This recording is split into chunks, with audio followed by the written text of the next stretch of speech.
Hey 49ers fans, I'm Thomas Mott. Welcome into Chat Sports, and today we have another San Francisco 49ers news and rumors video. A lot of things going on. Shanahan met with the media a couple days ago, got some key bits from there about Dante Pettis, about Deebo Samuel, Nick Bosa updates, Raheem Mostert, plenty of stuff going on here. Before we jump in though, I forgot to give a shout out to my boy DDeet72 on our last video. Remember, last week I said, whoever correctly predicts the 49ers score in the comments down below against the Bucs will get a shout out. So shout out to DDeet72 as he predicted 31-17 to be the proper score for the Niners-Bucs game. Hopefully we get a nice win this coming Sunday against the Cincinnati Bengals. All right, jumping in. This one is all revolving around Nick Bosa. Now, he did not practice, yesterday? And again, Kyle Shanahan was asked about it in the press conference that he was holding and said basically, ankle still sore from last week's game against the Bucs.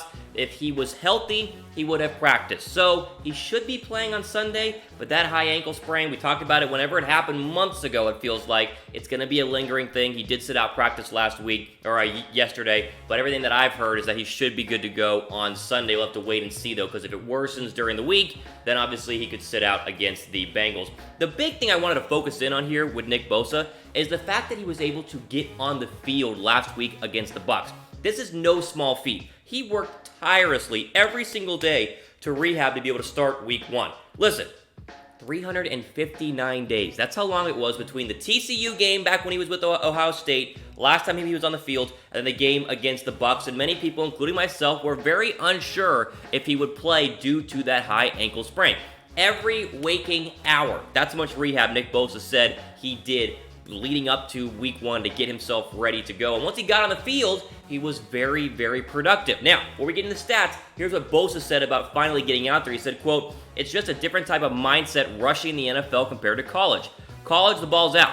Pros, they might tuck it like you just can't assume the play is over. You literally have to rush until you touch him every single time." I bring that quote up again because it's not like Nick Bosa rehabbed this injury and then's back against a college offensive line or a college quarterback where their left tackle's not that good or their left guard's not that great or their quarterback's bad. No, this was an NFL game and he played a ton of snaps. 36 snaps in total, 3 tackles, 1 sack, and the second best rush sack rate among rookies in week one. He was very good. He was as good as advertised, and even dealing with that high ankle sprain. I wanted to shed light and say how impressed I am that Nick Bosa was on the field. Now, this could be a reoccurring segment here on the NFL or the 49ers news and rumors video because Bosa could be out one week, could be back the next week. That high ankle sprain is a rough injury, but it's looking like he should be able to play against the Bengals, and if he does, look for more production out of him. Remember, they gave up 4 sacks, the Bengals did, of Andy Dalton last week against Seattle in their loss to the Seahawks. So, could be an opportunity for Bosa to get more sacks. There's 1 per game. He did 1 last week. At 16 total sacks, could be a big year for the rookie Nick Bosa. How about we just ask the question? How many sacks will Nick Bosa have this season? What are we looking at here? I would say if he plays the whole season, 8. 8 to 10, I think, is a very fair number. Now, if he plays the whole season and doesn't have any sort of setbacks and is healthy and good to go and progresses, 12 is a very real number as well. We'll just have to wait and see. This next bit of news and rumors is fascinating to me and has to do with the relationship between Jimmy Garoppolo and Kyle Shanahan. Now, if you were to go put a microphone in front of Jimmy Garoppolo and a microphone in front of Kyle Shanahan and ask them about their relationship, ask them about their trust, they would, of course, say it's fine. It's totally fine. There's no worries. We won last week. We're great. If you actually dive into it, though, dive into the film, as I did, right? I did it so you guys don't have to. It looks like Kyle Shanahan does not trust Jimmy Garoppolo throwing the deep ball. Jimmy Garoppolo threw short of the sticks more than any quarterback in week one, and this was all designed. Listen, here's the deal. Kyle Shanahan did have a quote about adjusting his play calling after the pick six. Remember, you had the early interception or the pick six by Jimmy Garoppolo. Shanahan visibly upset on the sideline. He was asked about it this past week in his press conference. He said, quote, "I think the first thing we got to do is not turn the ball over. I mean, if we don't turn the ball over, I think we'll have a chance to win every single game we're in." It seems like a little shot there at Jimmy Garoppolo. Again, you could be listening right now and going, Thomas just stirring up stuff. Thomas doesn't like Jimmy Garoppolo. Guys, I like Jimmy Garoppolo. But turn on the film and look at these stats, and the stats tell us a different story in terms of what Shanahan thinks of Jimmy Garoppolo. Here are the advanced stats. Number one, Jimmy Garoppolo's 6.4 yards average depth of target was way down from where it was the past 2 seasons. He averaged about 9 to 10 yards per average target. This one down 4 yards per pass. 18 passes from Jimmy Garoppolo this past week were completed at or behind the line of scrimmage. That's a 40.9% depth-adjusted completion rate. Here's the deal. Besides that deep ball to Richie James Jr., which really was the only deep ball they decided to take a shot on in this game, and I'll just tell you right up, I watched the film. That play is designed that way there's no possible way that Garoppolo throws an interception. Everything else is short, dink, and dunk. Now, it worked. No worries. We're fine. We won. Yes, but it is interesting with what we heard this offseason about Shanahan not being 100% sold on Jimmy Garoppolo, that this could be a showcase of that, an actual manifestation of the fact that, hey, I don't trust you throwing deep. I can't have you throwing interceptions. As soon as you threw that terrible pick six, it's like, all right, listen up. We're going at or behind the line of scrimmage. Let's keep it simple for Jimmy Garoppolo. I don't want him throwing downfield. Again, this could be nothing. This could be me watching the film and seeing something and going, oh, well, that's really weird. Oh, and there's stats to back it up. And in reality, it does not matter. But it's something to keep an eye on going forward to see if they open up the playbook a little bit more for Jimmy Garoppolo and allow him to throw the ball deep to these wide receivers. Because, again, the receivers have been poor. Receivers were poor this past week, but they have the speed and they have the deep threat ability to get guys down the field. Just did not do it in this game. I'm very curious to see what happens against the Cincinnati Bengals. Question for you guys. Do you guys trust Jimmy Garoppolo throwing the deep ball? Do you trust him going down the field, or are you still worried about interceptions? I don't know. Again, it's the quarterback position. It's polarizing. You think one thing, I think the other. Do not comment down below, I do not like Jimmy Garoppolo. I do like Jimmy Garoppolo. I'll say it every single video.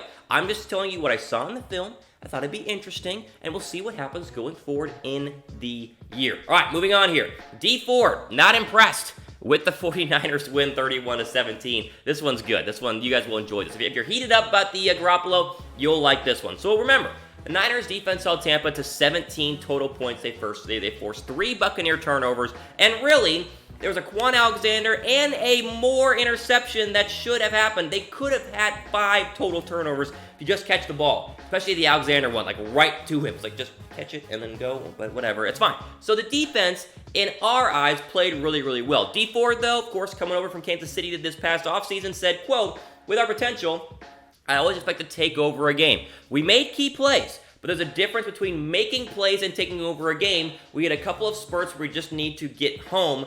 I just need to be better. It's game 1, and we need to get better. Love it, right? Because you hold them to 17 points. You force 3 turnovers. You get 4 sacks. It's all good, right? But, it might have been 3 sacks, 3 or 4 sacks, right around that area. I can't remember what it was. But D Ford says, we have the potential, the players, and the ability to take over games, especially at the defensive line, and they didn't do that late in his eyes.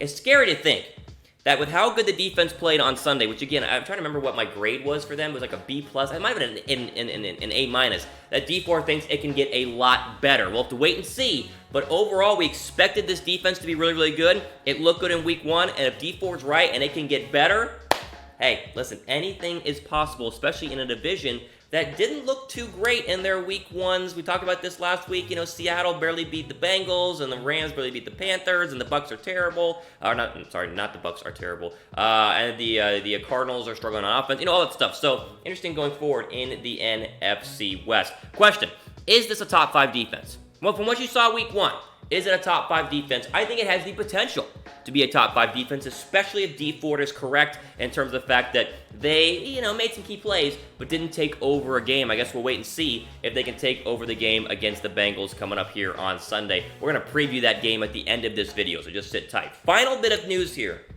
It's about Raheem Mostert, and it ties in with Tevin Coleman. Now remember, the Tevin Coleman injury came out, and we were like, oh no, extended period of time. Could be out for 6 weeks, 7 weeks, 8 weeks, a long time, right? Essentially was the gist there of what we heard, especially right after the game. Well, Kyle Shanahan has basically told us that Tevin Coleman is going to be week to week. He's not going to play this Sunday, but it could be a week-to-week basis instead of a month-to-month basis, right? So that's good news. The thing, though, is this now means Raheem Mostert is going to be the number 2 back going into this week behind Matt Breida. He is going to see a ton of work on the field against the Bengals. Now, remember, Mostert was actually the leading rusher on the team last week. 9 carries for 40 yards, had that 18-yard dash in that football game. But I think we kind of forget that this guy is a speed running back. 4.34 speed at the combine. He can take over football games just with his speed alone.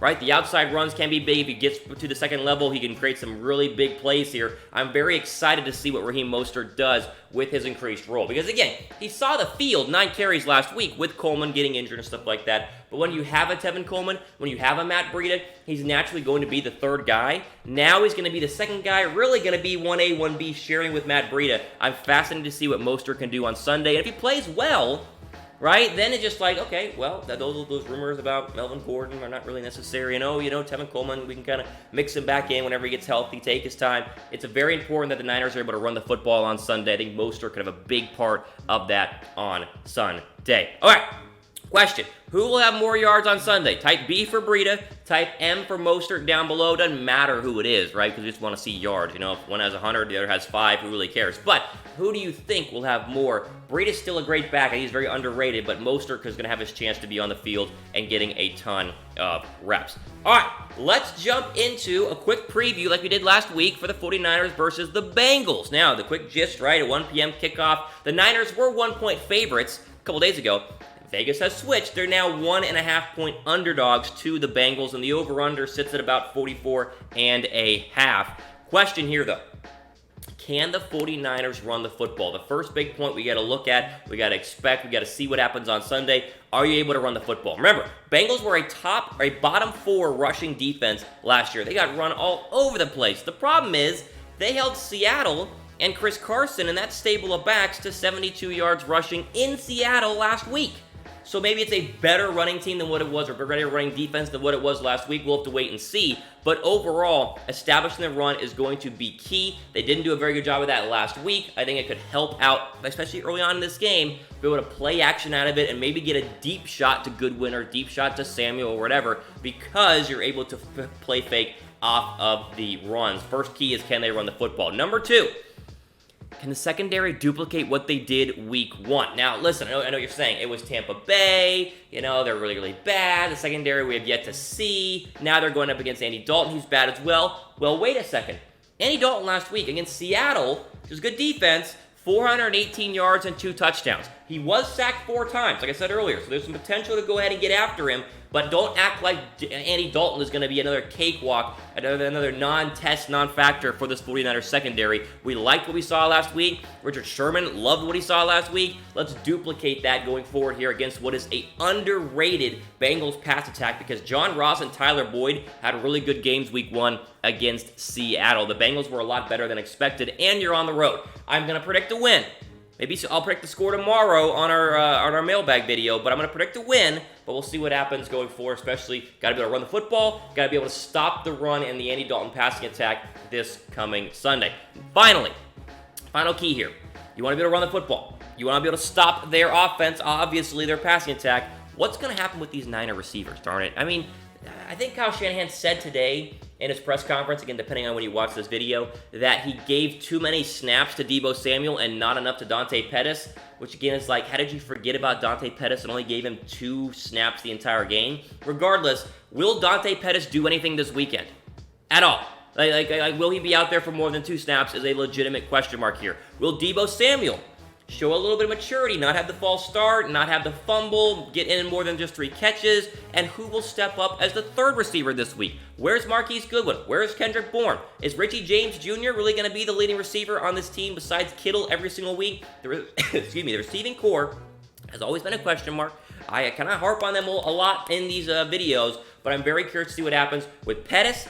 Is going to be on the field? Is Deebo Samuel going to get more catches? And who's going to be that third receiver? Where's Bourne and where's Goodwin? They have got to step up and give a little bit more help to Jimmy Garoppolo. Way back at the start of this video, I said Garoppolo's dumping it off, behind and at the line of scrimmage. Maybe it's because Pettis, Samuel, Goodwin, they're all bad, and he doesn't like finding them deep and they can't get open. Who knows? We'll wait and see. It's early, not going to overreact, but those are my 3 big keys going into Sunday against the Bengals. Let's get the win. Let's not look ahead to the big home matchup against the Steelers, because everyone wants to focus on that. Let's get through the Bengals. Let's go 2-0, and then go back to Levi Stadium and take on the Pittsburgh Steelers, who maybe are going to be struggling, and we could win to go 3-0. All right, what's your score prediction?